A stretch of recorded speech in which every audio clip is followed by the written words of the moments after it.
a major headquarters of the Spanish Empire? Well, the simple answer is that for many years, this building was the headquarters of the Blockbuster Corporation, a dominant empire in the world of video rental.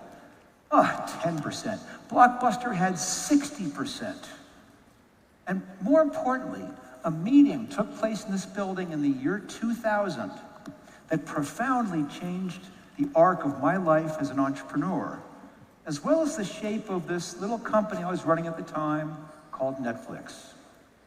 Now, back in the year 2000, Netflix was a very different company than the one you know today. I mean, we were small and we were young. We were about 2.5 years old. We had about 100 employees. And we were on track that year to do $5 million in revenue. But unfortunately, we were also on track that year to have accumulated $50 million in losses. And I know you're all pretty entrepreneurial, so you recognize that is not what we mean by a repeatable, scalable business model. And so we decided to do the thing that a prudent entrepreneur would do when they have revenues of 5 million and losses of 50 million. We decided to pursue strategic alternatives. And you probably recognize that phrase because it really means we have got to sell this company and sell it fast. Now, the obvious strategic alternative was Blockbuster, but they were in a very different place than we were. We had 100 employees. They had 60,000 employees.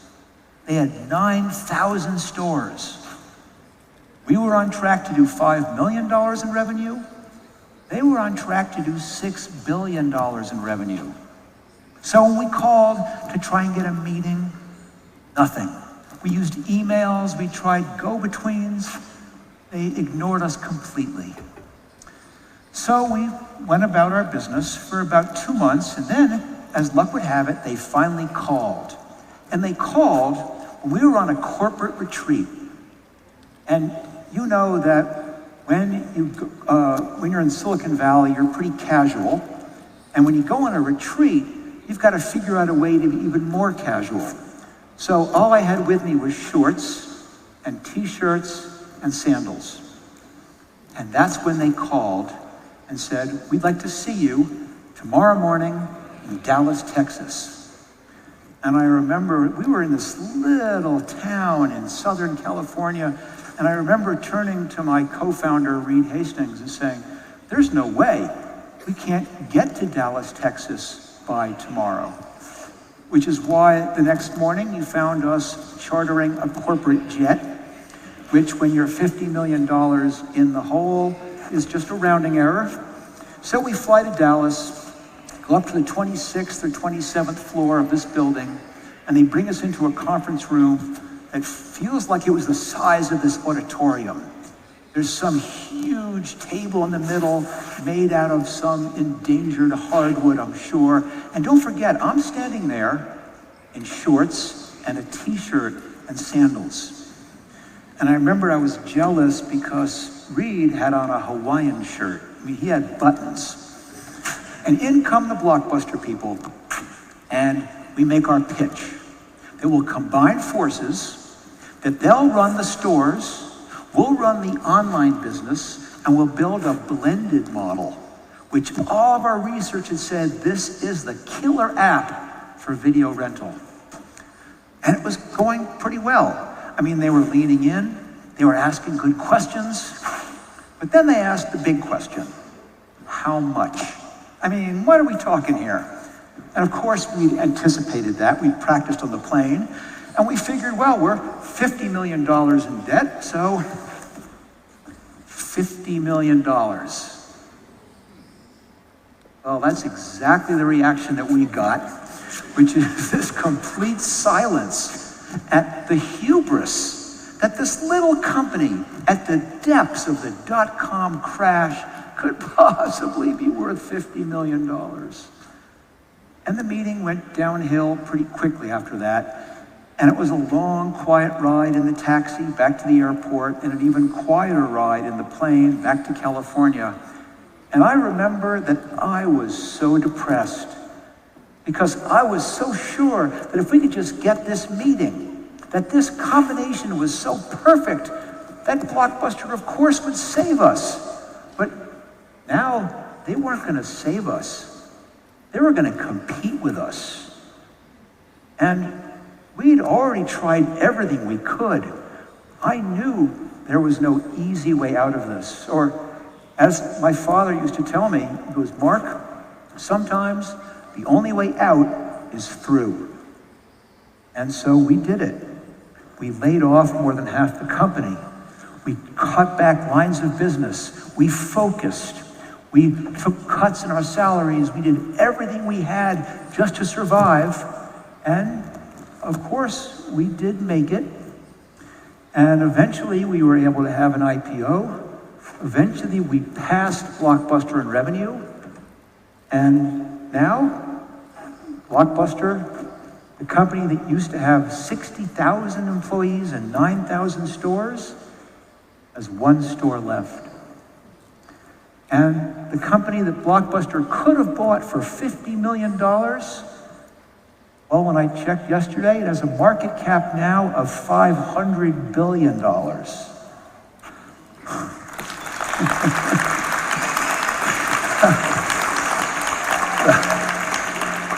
Thank you for that, but you know, there's a lesson here, and there's maybe two different lessons, because listen, if you're an entrepreneur, well, wow, this is an inspiring story, isn't it? That just a handful of people with no experience in the video business took down a $6 billion category-leading company. But what if you're part of a $6 billion category-leading company? Well, then the story's very different, isn't it?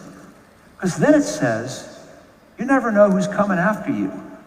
And when they do come after you, they're not going to come after you doing the thing you do well. They're going to come after you doing the thing you do poorly, or not at all, or are scared to do. But the lesson's the same, whether you're a big company or a small company.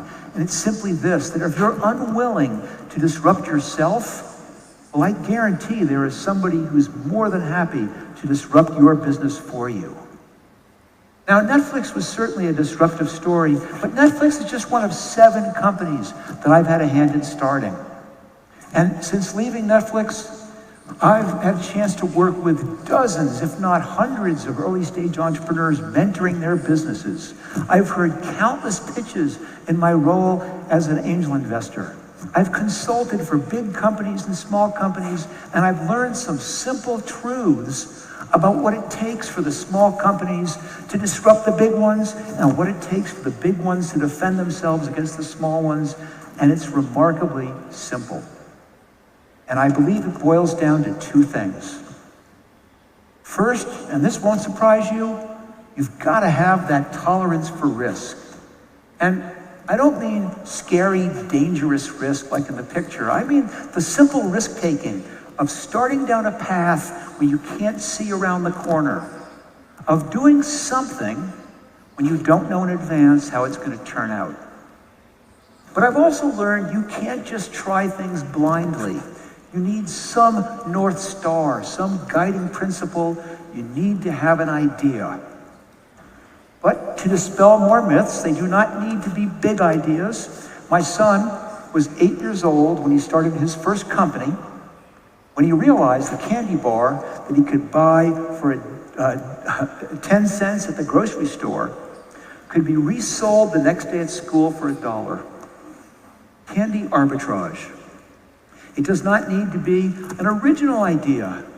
I mean, this little company just sold books at the beginning, and think of the unbelievable innovation that's come from them. It doesn't need to be a complicated idea. I mean, the Post-it note, just a piece of paper. But this little piece of paper sells more than $1 billion a year. And now I'll go out on a limb and I'll say, it doesn't need to be a good idea. Because after all, what is a good idea? Why is it so hard to tell a good idea from a bad idea? Why is it that when I told my wife the idea that became Netflix, she thought it was the stupidest idea she'd ever heard? But we've all had that experience, right? Where you wake up in the morning with this great idea and you come running into the kitchen and you tell your partner, or you go to the office and you tell your team or you tell your board, and they all tell you the same thing. That will never work. Why is it you can't tell good ideas from bad ideas? Well, to help us understand that, I want to introduce you to somebody. It's a gentleman named William Goldman. And if you don't recognize that name, I'm not surprised. William Goldman is a Hollywood guy. He's a Hollywood writer. And if you don't recognize the name, you might recognize the work. People of my generation know him for writing a movie called Butch Cassidy and the Sundance Kid. If you're a bit younger, he wrote a movie called Princess Bride. But ironically, he's most famous for 3 words that he wrote. And in his memoir, he simply wrote this: nobody knows anything. Nobody knows anything. Now, William Goldman was talking about Hollywood, about how it's impossible to tell how well a movie's going to do until after it's done it. That you can have the best possible stars, an A-list director, a can't-miss script, and a $100 million budget, but still end up with a complete flop. Or you can have a first-time director, you can have amateur actors, you can have no script at all, and end up with a movie like Blair Witch Project, which cost $35,000 to make, but has grossed $250 million. How could that be? Well, it's because nobody knows anything. And it is true in Hollywood, but it is true any place that people are trying things that haven't been done before. I mentioned before that Netflix was one of 7 startups that I've had a hand in. Now, 2 of the companies on this list achieved multi-billion-dollar market caps. 3 of them had IPOs. 1 of them a complete crash and burn. But if you had asked me on day 1, which is which, I never could have told you, and either could anyone else, because truly, nobody knows anything. And if no one knows anything, if it is impossible to tell in advance a good idea from a bad idea, we only have one thing to do. We have to take that risk and do something. We have to try something. We have to build something. We have to test something. We have to make something, because we're going to learn more in 1 hour of doing it than we are in 6 months of thinking about it, or studying the problem, or forming a task force. And don't even get me started about business plans, which is the single biggest waste of time in all of business. Because we've all had that experience that no business plan ever survives a collision with a real customer. And it's our job as entrepreneurs to take our ideas, get them out of our head, and collide them with the real world. But yes, it's got to start with that idea. And from all the years I have of coaching people, I realize they get stuck. Like, they get stuck with coming up with ideas, and they wonder, where do ideas come from? How do I come up with a good idea? And yes, there are some tricks that those of us who do this for a living have come up with. One of which, of course, is the obvious one. We'll look at new technologies. My last big company, Looker, was a big data company. I'm obviously doing stuff with AI and blockchain, blah, blah, blah. Okay, look at current trends. What's happening? What kind of river can we put our boat into? We'll look at new business models and say, can I apply a new model to some old problem? But don't worry about these, because I'm going to tell you about an easier way to come up with ideas. And it's a way that's so simple that I promise that I'll bet you a bunch of you can come up with an incredible idea today. And it could be the one that transforms your business. And here's how simple it is. All you have to do is look for pain. You have to train yourself to see the world as an imperfect place. You've got to constantly be asking what's wrong. But I'm not asking you to see the world's problems. Let's leave malaria to the Gates Foundation. I want you to look at the things that are happening to you, that are happening to your business, that are happening to your customers, and look at them with the eye that says, what doesn't work here? And I promise, just doing that, ideas are going to spring into your head without even trying it. But you don't need to take my word for it. I'm going to give you an example. And I'm going to use an example from my life. And I'm going to use a job that I had 45 years ago when I was in college, in university. And in university, I'd spend my summers, I was a house painter. I painted houses. And this is a long time ago, 45 years ago. And back then, it was a simpler world. We did not have the internet. We did not have self-driving cars. We did not wear computers on our wrists. We didn't have streaming video. And so when we went to the store to buy paint, well, paint used to come in a container that looked like this. I know, primitive, isn't it? Well, now we're going to fast forward 45 years to just a few months ago when I was charged with having to paint my daughter's bedroom. And I had to drive to the store to buy the paint. And wow, have things changed. Yes, we have the internet. We have streaming video. We have self-driving cars. And if I want, I can watch a streaming video on the internet in my self-driving car. It's an amazing change. So it was kind of interesting that when I went to the store, well, paint now comes in a container that looks like this.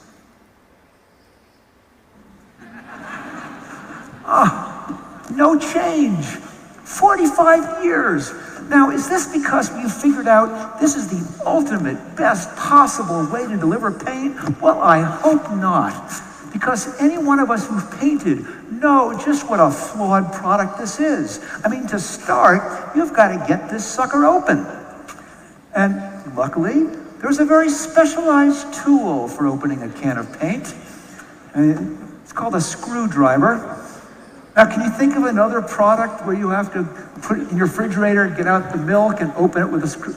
It's okay. I own a screwdriver, so now I can take the lid off, and I carefully take the lid, and I set it off to the side, and now I have to stir the paint. Luckily, there's another specialized tool that you use to stir paint, and it's called a stick. And you can see it up here. And that works okay, you stir it, but now you've got to figure out where to put the stick so you won't get paint on your floor or your pants or the wall. And now you've got to pour the paint. And you can tell there's an easy pour spout. No, there's not. Okay, so now I just tip it and the paint goes into my little tray. The problem starts when I tip the can back up. And two things happen. One, unless I'm very careful, paint spills down the side of the can where it's going to get on my hands and on my floor and on my clothing. And a little bit of paint fills up this little lip that the lid seals into. More on that in a minute. Now, I'm not going to go through the whole painting process. You've all been there. You've got to put down cloth so you don't get things into the floor. You've got to put tape on the windows. You've got to do your trim carefully. You've got a roller, and you can't tell where you've rolled. And then when you're finished, you've got to try and clean up by pulling this soggy. It's awful. But I'm done. One more thing to do. I have a little paint left. I pour it back in the can, and I've got to put the lid back on. And wouldn't you know it, it takes a screwdriver to take the lid off. It takes a hammer to put the lid back on. So I put the lid on, give it a few good whacks with the hammer, and I'd forgotten about that paint that's in the lip, and boom, all over me, all over the floor, all over my trim of a different color.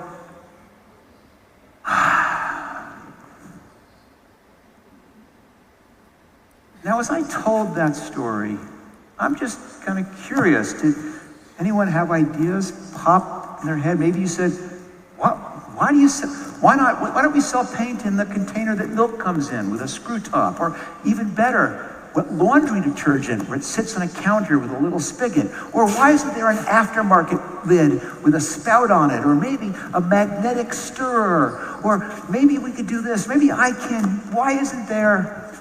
I mean, I'm sure some of you had those ideas popping into your head. And this is an idea that happened, this is a problem that happened to me. I mean, imagine what'll happen you begin applying this lens to the problems that are happening to you. Because you see, ideas do not spring out of thin air in some mystical eureka moment. You've got to be open to them, because you never know when they're going to appear. And the idea for Netflix, for example, did not come because we were thinking about video rental stores. No, the idea for Netflix happened while we were carpooling.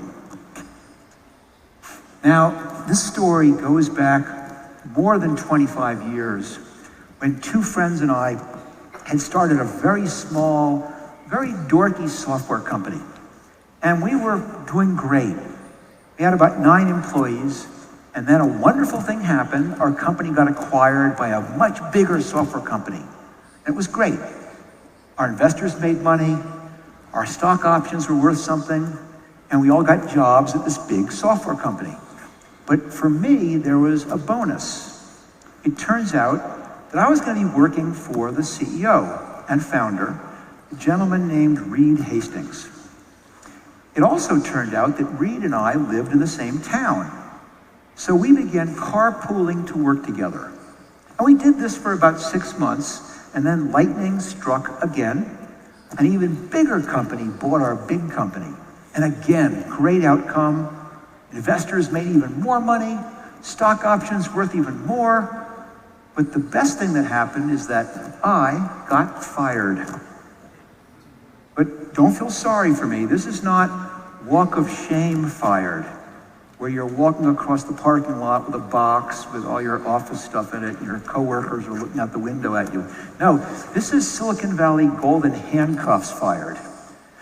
And I thought I knew what to expect, and I went in to speak to our human resources, our people, and they're going, okay, Mark, you've got to come to work now for about 6 months while this merger finishes. And I go, okay, 6 months. And I go, but I'll keep my office and my fast internet and my whiteboard?